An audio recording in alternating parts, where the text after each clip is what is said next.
I am Sarah Storm Hawkins, and this is the story of how I died twice, once for my country and once for myself. The wrench slipped from my oil-stained fingers as I stared into the open engine bay of F-22 Raptor tail, number 074155. For a moment, I wasn't Senior Airman Sarah Hawkins, maintenance technician at Edwards Air Force Base.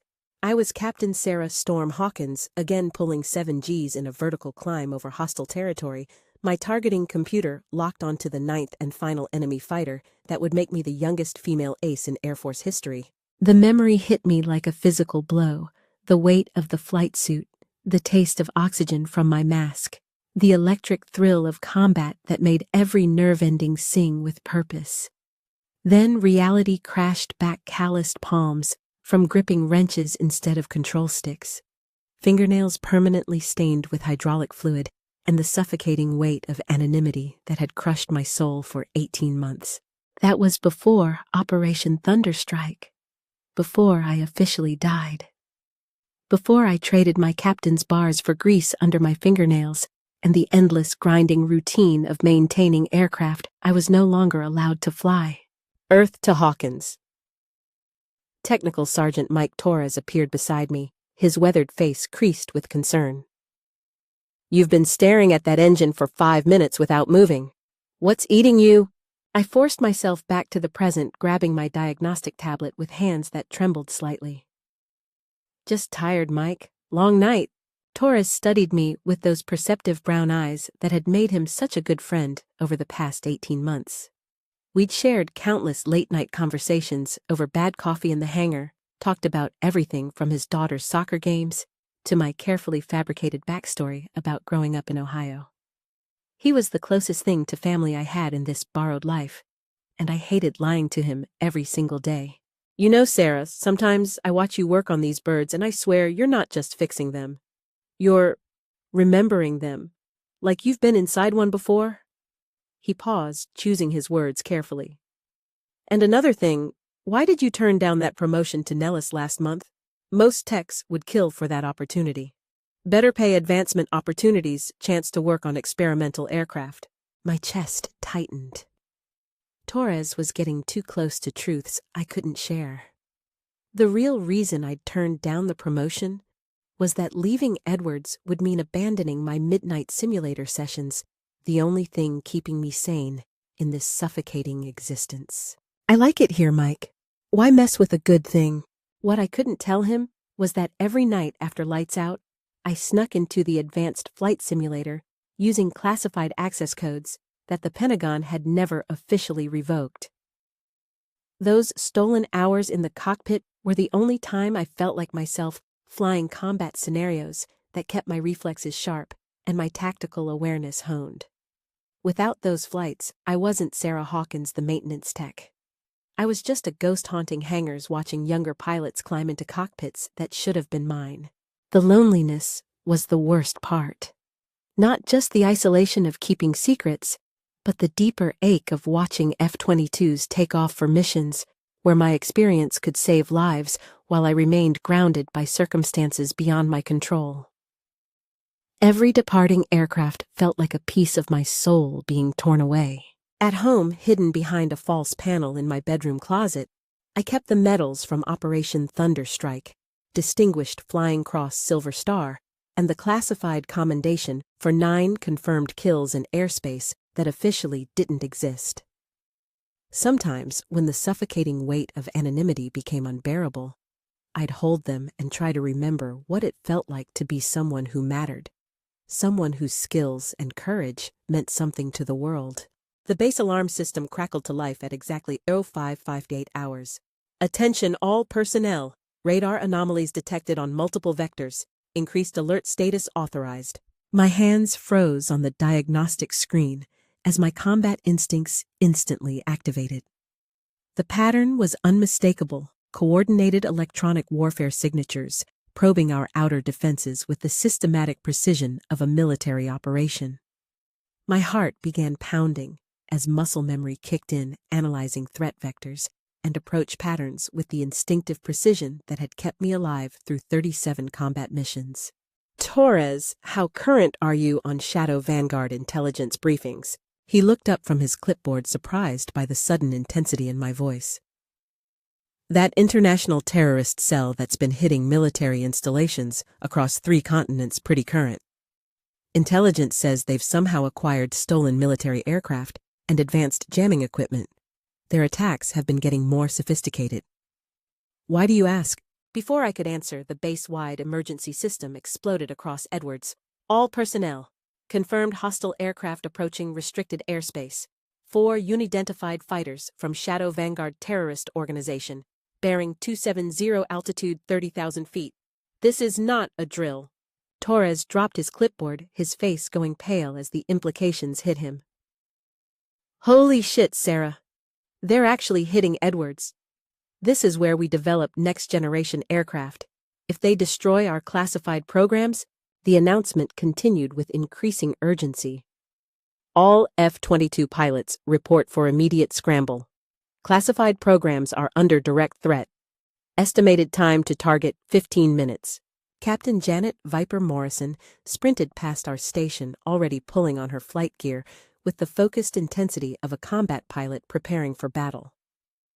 She was good. I'd watched her train, but I could see the tension in her movements. She'd never faced military-grade electronic warfare in actual combat, never dealt with enemies who understood F-22 capabilities intimately enough to develop specific countermeasures. Morrison. I called out, my voice carrying an authority that surprised even me. Your birds fully operational. All systems green, full combat loadout. She gave me a quick nod before disappearing toward the flight line. 4 minutes later, her F-22 lifted off with textbook precision, climbing toward an engagement that would test every skill she'd learned in training. I monitored the radio chatter through my diagnostic equipment, my stomach sinking as I recognized the sophisticated jamming patterns Shadow Vanguard was using. These weren't random terrorists with improvised equipment. Someone had trained them specifically to defeat F-22 intercepts, given them access to military-grade countermeasures that shouldn't have existed outside of classified Pentagon programs. Morrison's voice crackled through the emergency frequency tension evident in every word. Edwards Control Viper, taking heavy electronic interference. Cannot maintain targeting solutions on hostile aircraft. These tangos have military-grade countermeasures. Repeat, military-grade countermeasures. This is unlike anything in our threat assessments. I felt my heart sink as I listened to her struggle with challenges I'd faced and overcome during classified missions. She was a competent pilot, maybe even excellent under normal circumstances, but she lacked the specific experience needed to defeat advanced electronic warfare in aerial combat. Then 3 minutes later, the words I'd been dreading, Edwards Control Viper declaring emergency. Multiple system failures from battle damage. Hydraulics compromised, navigation systems failing. Requesting immediate emergency landing. My heart stopped as Morrison's crippled F-22 limped back to base, trailing smoke from her port engine. Through the hangar's open doors, I could see her aircraft making an emergency approach, barely maintaining controlled flight. She was our only qualified combat pilot on duty. Everyone else was deployed overseas or on scheduled leave. The timing of Shadow Vanguard's attack had been planned with military precision, targeting the exact moment when Edwards would be most vulnerable. Torres. I said, my voice steady, despite the chaos erupting around us. We have a serious problem. No kidding. 4 terrorists in stolen military jets are about to hit the most classified installation in America, and we just lost our only defensive capability. I stared at the F-22 I'd been servicing, fully fueled and armed, every system operating at peak efficiency. It was a perfect killing machine waiting for a pilot who didn't exist. My hands started trembling as I realized what I had to do, a decision that would destroy the carefully constructed anonymity that had protected me for 18 months. Mike, what if I told you we might have another option? He looked at me like I'd lost my mind. Sarah, we need combat-qualified F-22 pilots, not maintenance technicians, no matter how good you are with the systems. I took a deep breath, knowing my next words would change everything between us forever. What if I told you that Senior Airman Sarah Hawkins died 18 months ago, and the woman standing here is Captain Sarah Storm, Hawkins' ace pilot, with 9 confirmed kills. The hangar fell silent except for the distant wail of emergency sirens and the sound of Morrison's damaged F-22 touching down hard on the runway. Torres stared at me for a full 30 seconds, his mouth opening and closing soundlessly as he processed what I'd just revealed. "I can't. Sarah, what are you saying?" "That's impossible. Storm was killed in action during some classified mission. It was in the military newspapers." I pulled out my diagnostic tablet and accessed classified flight performance data that no maintenance technician should have known existed: tactical analyses of F-22 combat capabilities, threat assessments using protocols that weren't in any technical manual engagement parameters that existed only in top-secret flight test reports. "Look at these tactical analyses, Mike. I've been tracking combat parameters and threat assessments using classified protocols because I used to fly these missions. I know how to defeat the exact countermeasures Shadow Vanguard is using because I've faced similar systems in actual combat." His expression shifted from confusion to stunned recognition as he studied the data, realizing that the scope and depth of knowledge displayed went far beyond anything an enlisted maintenance technician could have learned through routine training. "How could you possibly know this information? This is classified beyond anything we're supposed to have access to. Because during Operation Thunderstrike, I was Captain Sarah Storm Hawkins of the 94th Fighter Squadron. 9 air-to-air kills in classified airspace over hostile territory. I was declared KIA to protect international operations that could have triggered diplomatic crises and exposed American capabilities in disputed regions. The Pentagon gave me a new identity to keep their secrets safe, and I've been hiding in plain sight ever since." Torres grabbed his radio without hesitation, his faith in our friendship overriding his confusion about the impossible revelation.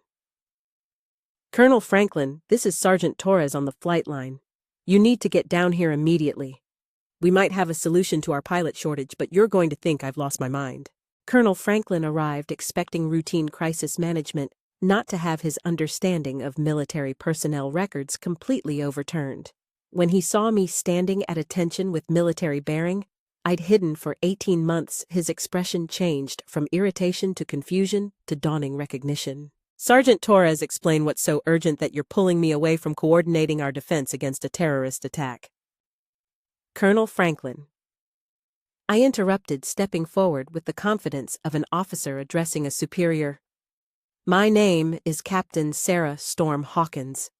I was declared killed in action during Operation Thunderstrike 18 months ago. I've been serving under deep cover as enlisted maintenance personnel, but Shadow Vanguard's attack requires me to break operational security." Franklin's face went white as the implications hit him. He'd been a major during Operation Thunderstrike. He'd seen the classified after-action reports, knew the legend of the pilot called Storm, who'd achieved ace status in a single mission. "That's impossible. Storm died in that mission. I saw the casualty reports myself." "Sir, Operation Thunderstrike, classified deep penetration mission over hostile territory. Primary objective destruction of enemy radar installations using precision munitions. Secondary objective elimination of air defense aircraft. 9 enemy aircraft destroyed using advanced F-22 tactics in contested airspace. My aircraft sustained critical battle damage during the final engagement, but I was extracted by Special Operations Forces after completing the mission. My death was staged to protect the operation's classified nature and maintain plausible deniability about American involvement." Franklin studied me with the intensity of someone trying to reconcile impossible facts with desperate necessity. The sound of approaching aircraft could be heard in the distance, Shadow Vanguard getting closer to their target. "Prove it. Tell me something only Storm would know. Something from the classified reports." Final engagement was head-to-head with a Su-35 flanker at Angels 25 over the disputed border region. Enemy pilot was highly skilled, probably Russian-trained. I defeated his radar-guided missile lock by using terrain masking against the mountain range, then killed him with guns after forcing him into a defensive spiral that bled his airspeed. My wingman Razor confirmed the kill before my hydraulics failed, and I had to make an emergency landing in contested territory. Franklin's hands were shaking as he activated his secure radio. "Operations, this is Franklin. I need immediate verification on classified personnel records. Captain Sarah Hawkins, call sign, Storm. Operation Thunderstrike. Priority authentication required for emergency reactivation. 8 agonizing minutes passed, while everyone in the hangar waited, listening to the sound of approaching hostile aircraft getting louder. Finally, the response came. Colonel, that file requires beyond top secret clearance for verification. Confirming Captain Hawkins was officially declared KIA during classified operations. DNA verification and biometric authentication available if required for emergency reactivation. Franklin looked at me, then at the armed F-22, then at the radar displays showing 4 hostile aircraft approaching our most classified programs. The weight of command responsibility was evident in his expression as he made a decision that could either save Edwards Air Force Base or end his military career. Captain Hawkins, if you're really who you claim to be, can you still fly combat missions? It's been 18 months since you've been in an actual cockpit. I walked to the F-22, my posture shifting from maintenance technician to combat pilot as muscle memory took over. Colonel, I've been maintaining my skills through classified simulator training every night for the past 18 months. This aircraft is mission-ready, all systems operational, full combat loadout. More importantly, I recognize Shadow Vanguard's electronic warfare tactics from the radio chatter. I've faced similar patterns before and know how to defeat them. All right, Storm, Franklin said, using my call sign for the first time in 18 months. You're officially reactivated for emergency combat operations. Stop those terrorists. As I began pre-flight preparations, Torres grabbed my arm, his eyes filled with a mixture of awe and concern. Sarah, Captain, I don't understand everything that's happening, but I've watched you work on these aircraft for 18 months. I know you better than anyone here, and I trust you completely. Bring that bird home. I squeezed his shoulder, feeling tears sting my eyes at his unwavering faith. Thanks for believing in me, Mike. That means more than you'll ever know. Climbing into the F-22's cockpit felt like returning home after a lifetime in exile.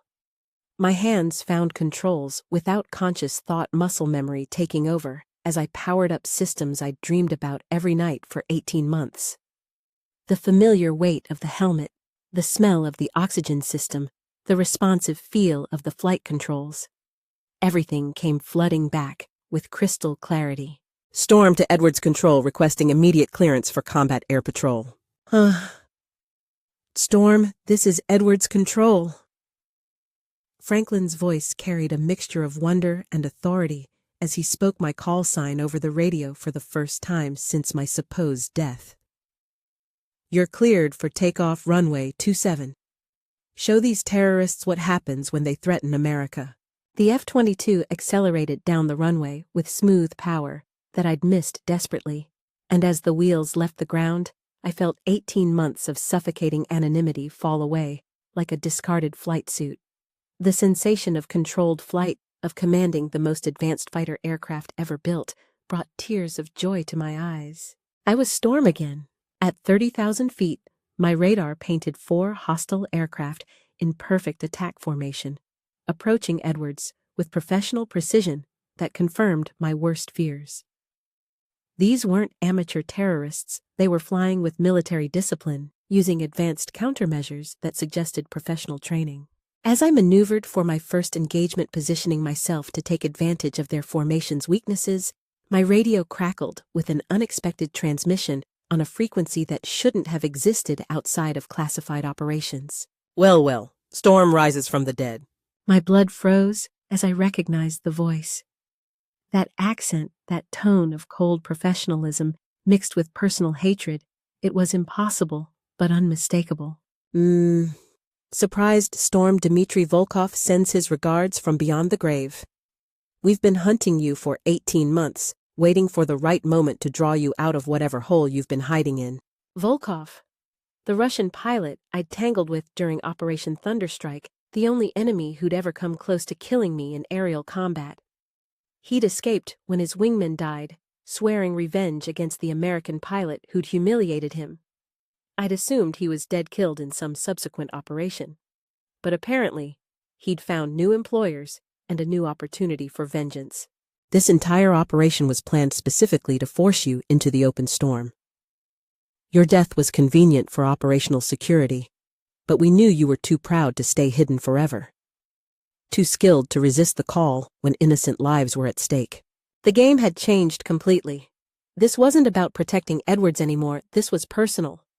Volkov had orchestrated an entire terrorist attack just to draw me out for a final confrontation. You want me, Volkov, come and get me. What followed was the most intense air combat of my life. Volkov had studied my tactics during our previous encounter, analyzed every move I'd made, anticipated every strategy I favored. When I engaged the first hostile with an AIM-120 AMRAAM, he immediately countered with coordinated defensive maneuvers that forced me into a turning fight at the edge of my aircraft's performance envelope. The second terrorist tried to bracket me with missiles, while Volkov attacked from above, using the classic pincer movement that had defeated countless American pilots over Vietnam. I defeated their coordination through a vertical split S that subjected me to crushing G-forces, my vision graying as I pulled the F-22 through maneuvers at the edge of human endurance. Warning alarms screamed as I exceeded safe operational parameters, but the alternative was death. During the engagement, my hydraulic system took battle damage from a near-miss hydraulic fluid spraying across my cockpit displays as pressure dropped dangerously low. Suddenly, I wasn't just Storm the ace pilot, I was Sarah the maintenance technician using my intimate knowledge of F-22 systems to reroute hydraulic pressure manually, while pulling 6 Gs and dodging missiles. The third hostile fell to a guns kill after I used terrain masking against the Sierra Nevada mountains to break their radar lock. But Volkov was still out there, and he was better than I remembered. Older, more experienced, flying an aircraft that matched my F-22's capabilities in every meaningful way. You cannot run forever, Storm. You are older now, slower. Your reflexes are not what they were 18 months ago. Time has made you weak.